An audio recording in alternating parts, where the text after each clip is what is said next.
when we were talking earlier, and one of the people you mentioned as being a standout in church history for you was Geerhardus Vos. Now he's a bit people might not have heard of him before. Who is Geerhardus Vos? Okay, so Geerhardus Vos is one of my favourites, and I've just read a biography of him, and just read the totality of his systematic theology over the last few months. So I'm really on a bit of a Vos kick at the moment. This is the biography here, I think. This is the biography, brand new biography by Danny Olinger. Just reviewed that for RTR, Reformed Theological Review, a theological journal that's produced here in Australia. Geerhardus Vos was, a Dutchman who moved to America. He became a lecturer at the old Princeton Seminary. Right. Back in the good days of Princeton Seminary, just before Westminster Seminary was formed out of Princeton Seminary. And he was by all accounts, a very godly and quiet man, but incredibly intelligent man too. He produced a systematic theology, which he wrote when he was lecturing in systematics in his first lecturing appointment. He was still in his 20s. No. And he wrote this amazing work. So it was written in Dutch. It hasn't been accessible. It's just been translated. All right. By Richard Gaffin. He's one of them. I think comes in 5 volumes. 5 volumes. Yep. It's been out for a few years now, but we're just gradually starting to really get into it. And look, it's just an amazing work. One wouldn't want to pick the best systematic theology. That would just start an unhelpful debate. But I'll just say... What do you love about this one? It's one of my favourites. It's in the top 5, I think. What I like about it is that he's so in tune with so many of the historical greats on systematic theology. And he doesn't always name who he's using, but you know he's using someone. But I also love the way it's succinct, because he wrote it first as lecture notes. Right.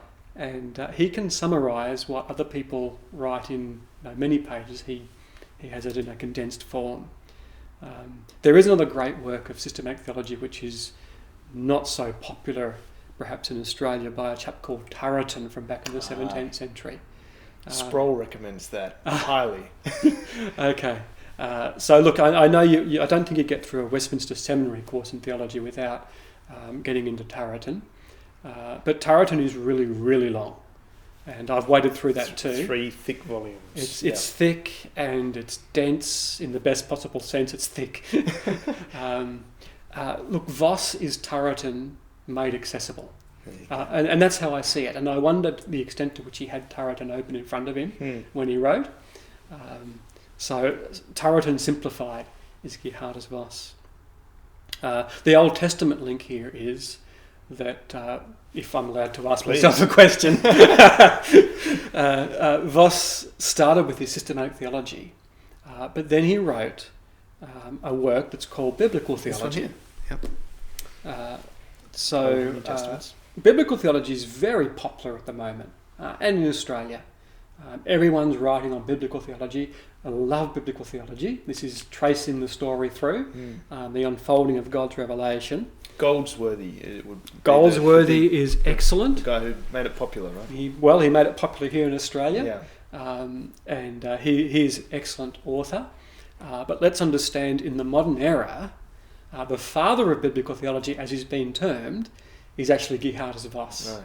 So if you want to know where all this other information and writing has come from, it actually comes from Vos. He started this idea in the modern era. He wrote that work called Biblical Theology. And so what is biblical theology? Well, it's tracing the story of God's revelation and redemption. As